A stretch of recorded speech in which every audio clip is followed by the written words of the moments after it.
The irony here is that I have 5 kids and I didn't want to be a mom. I remember when all my friends were babysitting, I tried it a few times. I was like, the little full jeans over at the Gap.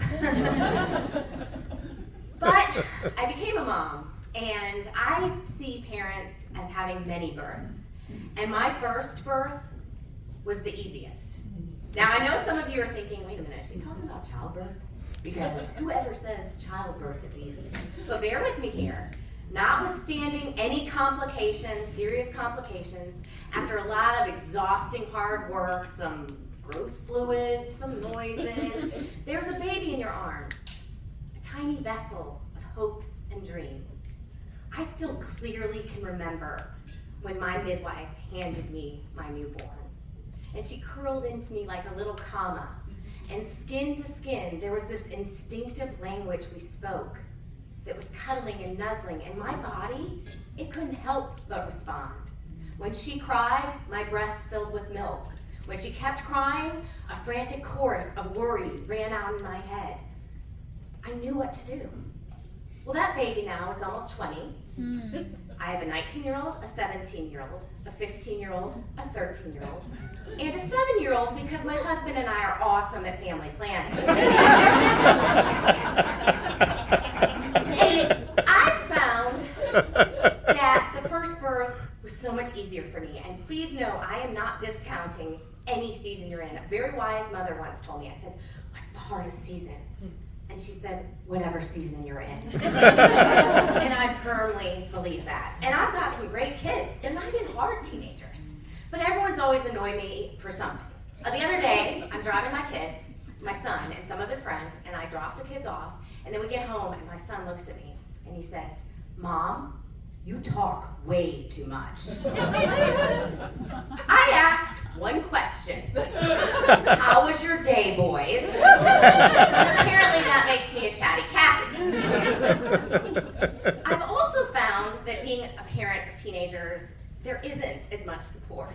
Because you can go to the grocery store with a newborn or lots of little children. This literally would happen to me. I'd have all my little ones, and everyone would come up to me and say, your kids are so cute. Are you sleeping? You know, how are you doing? And there was just this instant support from strangers.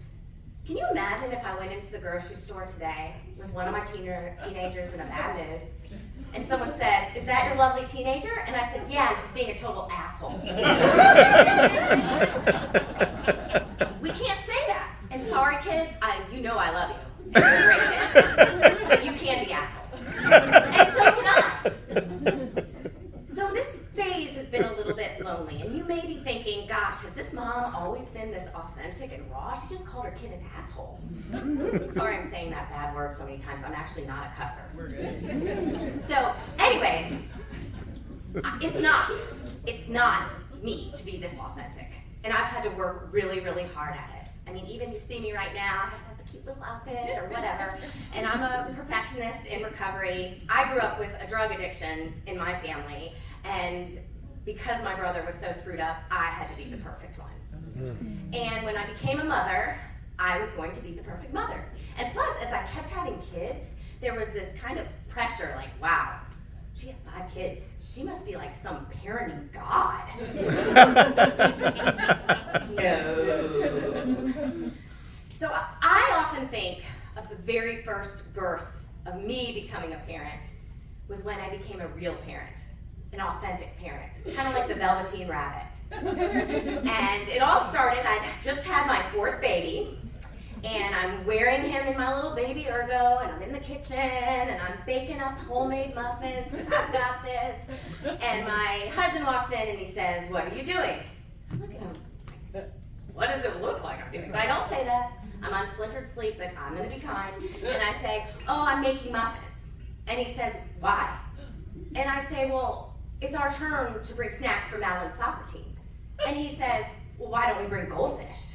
And I say, no. I'm making these whole grain muffins, and I'm going to show up with my newborn and my muffins, and I've got it all together. So I show up at the soccer field, and lo and behold, a fellow mom comes up to me. She eyes my baby barnacle to me, my little favorite accessory. She eyes the other children. She eyes the beautiful homemade muffins, and she says, I don't know how you do it. And I don't know what happened in that instant, but I was tired of lying. And I looked her in the eyes and I said, I was a total freak show in the kitchen. I yelled at my family, we should have brought goldfish, and watch it. None of the kids are gonna even like the stupid muffins. Spoiler alert, kids were not impressed. More than one asked where the chips were. And that mom and I, we laughed and we bonded more over me sharing that imperfect truth than if I'd said, we do what we have to do. I love baking, yada, yada, yada.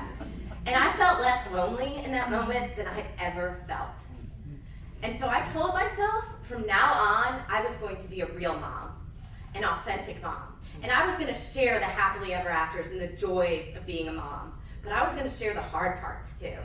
When my kids didn't sleep. When I had to monitor technology usage of teenagers. When I had a child with a boo-boo and I kissed it, and then an older child with a really gaping wound in their heart, and I couldn't make it better. And with each child I had, I used to think, this is another child I'm gonna have to potty train. Okay, I've got this. And we need to start saving another college tuition. But I never thought about how I was going to have to teach 5 people to drive.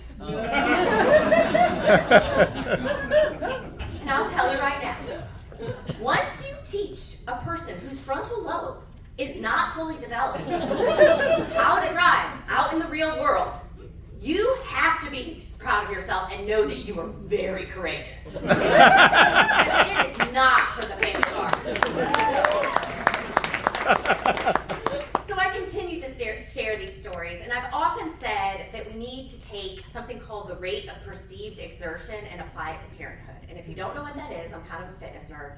It is where there's a scale from 1 through 10 where you look at the 1 is the easiest and the 10 is the hardest. So you're working and you're working out and you're paying attention. So one day I can go on a run and I'm in the groove, I feel great, it's like 2 or 3, I'm an Olympian. So then the next day, I lace up my shoes with uber confidence and I go out on the run, same path, and I think I'm gonna die. And it's like an 8 or 9. And that's how parenting is. So when you are in a hard, don't think something's wrong with you. And while you're at it, if you see another parent going through something that you don't think is a big deal or you don't understand, don't say that to them. Be there with them for their hard. Because we are in this together, and we are all good enough.